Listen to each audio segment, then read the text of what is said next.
مال راشه د زړه سره خاموشي ده په دې ښار کې خو کاپره خاموشي ده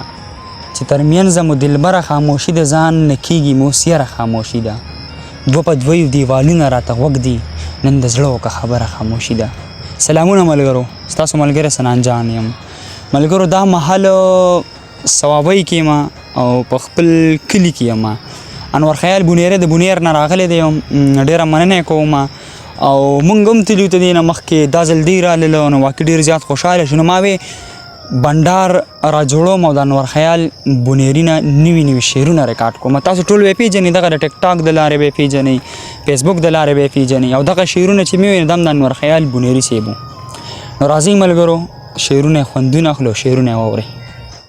ډېره مننه سنان جانه ستاسو ستاسو د مینې شعرونه به درته دغه څو شعرونه چې د لویې حادثې نه راتېرېږم او ژاړم، اشنا ستا د کوڅې نه راتېرېږم او ژاړم، او زما دلته کیسه دي او په چا پسې خفه یم، زما دلته کیسه دي او په چا پسې خفه یم، د ښار د دیرې نه راتېرېږم او ژاړم. دغه زاړه شعرونه سنان جانه چې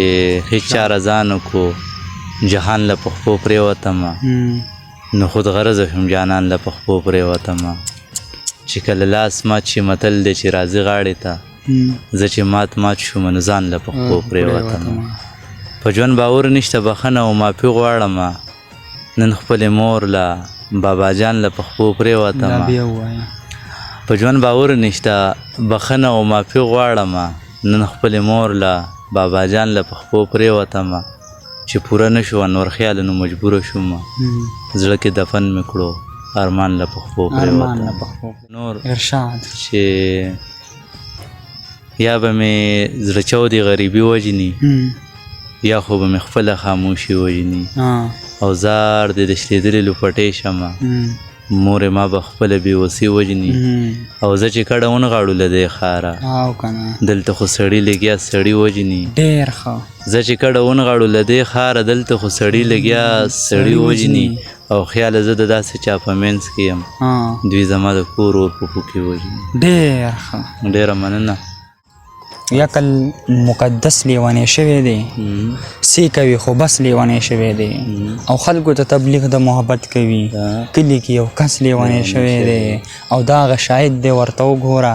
ستا د تلو نه پس لیونی شوی دی. زه د کاروان مومند صاحب دغه شعرونه که نه ارشاد چې خدای رایات کو ټوله شپه مې جانماز خور کو د ناکام شپه خاتمه مې جانماز خور کو یوه د رزق ذریعه بله جذبه د ایمان کوټه راساسې په باجه مې جانماز خور کو سخته یخني و یوه لور مې په نهره شپه و یوه لور مې په سنګلو ده وه